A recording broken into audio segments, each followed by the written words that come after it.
G'day guys, Carl Jocumsen here, Bassmaster Elite Series Pro, and I'm going to talk a little bit about my 2016 year. I've had a bad start, and then I had 3 checks in a row, and a massive confidence builder for me was the Norfolk Bull Shoals event.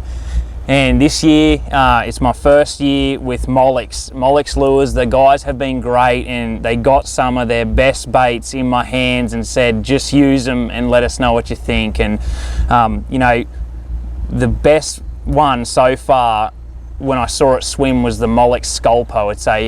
It's like a, you know, it's that bit deeper crankbait that will work really well, super shallow, but it also gets that little bit deeper than the rest for that rip-rap, rock wall style fishing, paralleling the bank. And I absolutely murdered them at Norfolk and at Bull Shoals. So made my second top 50, you know, got myself right up there. And this bait, I'll show you some new ones, but a couple of the ones that I used through they have just been absolutely beaten up.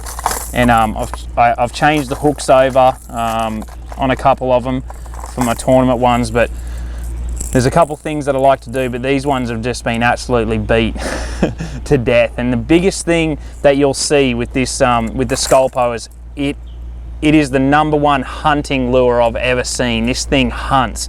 It has so much movement across the bottom. When you're looking at it, it's almost mesmerizing, because as it's hitting the bottom, it's just crawling. It's not, the biggest thing you don't want a lure to do is just move and track straight forward, especially when it's hitting the bottom. And this thing just deflects and crawls no matter what the structure is on the bottom, and that's what makes it so good. When it does erratic movements and moves all over the floor, that's what creates a reaction bite. I have a little bit smaller treble in the middle, and I have a bigger one at the back. That's what I like to change it to, and that's what seems to get me the best hookup rate, best bites, those little crawlers on the front. And you know, a big thing that I do, and this one's still left on, is I put a little snap clip on there. And a lot of people don't like a snap clip, but if you look what that does, that snap puts it just past the bill.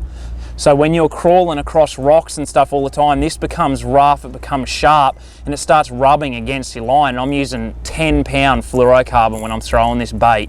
So that snap not only gives it an extra hinge to move, and when you hook a fish, an extra hinge, it also stops that bill rubbing on your line. So that is a huge thing when it comes to throwing a shallow water crankbait. But there's my Molix box right there, and they've given me, this is like my medium to shallow depth Molix crankbait box. This lure just gets bigger bites. It's a little bit bigger than the average you know, lure for that sort of depth. And I've got your little suspended jerk baits, I've got square bills, I've got 10-foot flat-sided divers, but the Molix Sculpo is definitely my favorite by far.